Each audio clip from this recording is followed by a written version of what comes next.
For someone without insurance, do you know the out-of-pocket cost of a complete blood count test? No, ma'am, not immediately. Do you have a ballpark? With a copay, ma'am?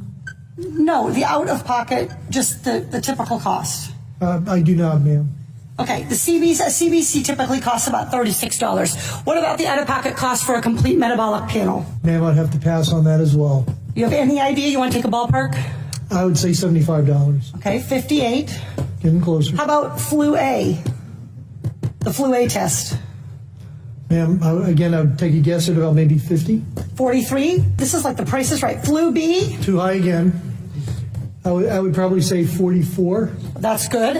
How about the cost of an ER visit for somebody identified as having high severity or high threat? Ma'am, that's probably about $3,000 to $5,000. Okay. That is $1,151. This all totals up to $1,331.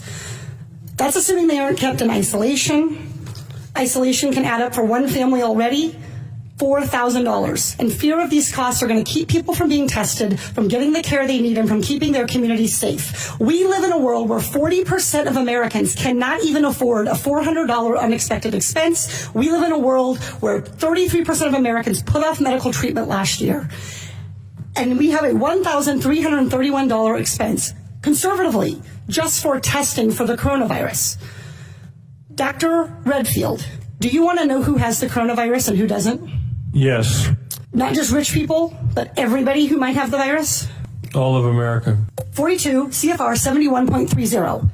This provides the director may authorize payment for the care and treatment of individuals subject to medical exam, quarantine, isolation, and conditional release. So, Dr. Redfield, will you commit to the CDC right now using that existing authority to pay for diagnostic testing free to every American regardless of insurance?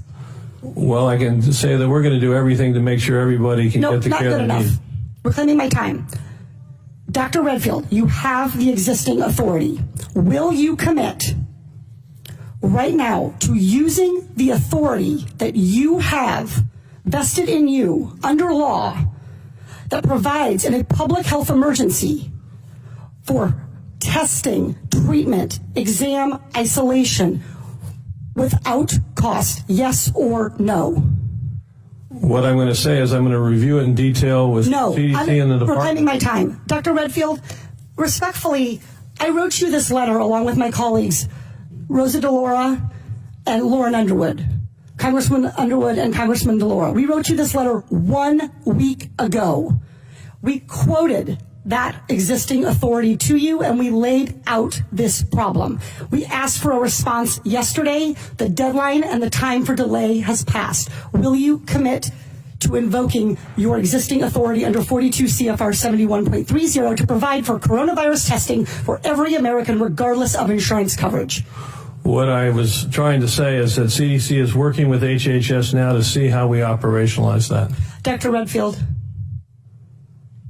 I hope that answer weighs heavily on you, because it is going to weigh very heavily on me and on every American family. Our intent is to make sure every American gets the care and treatment they need at this time of this major epidemic, and I'm currently working with HHS to see how to best operationalize it. Dr. Redfield, you don't need to do any work to operationalize. You need to make a commitment to the American people so they come in to get tested. You can operationalize the payment structure tomorrow. I think you're an excellent questioner, so my answer is yes. Excellent. Everybody in America hear that.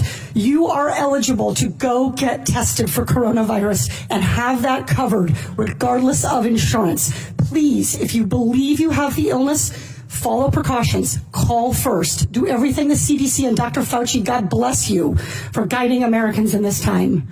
But do not let a lack of insurance worsen this crisis.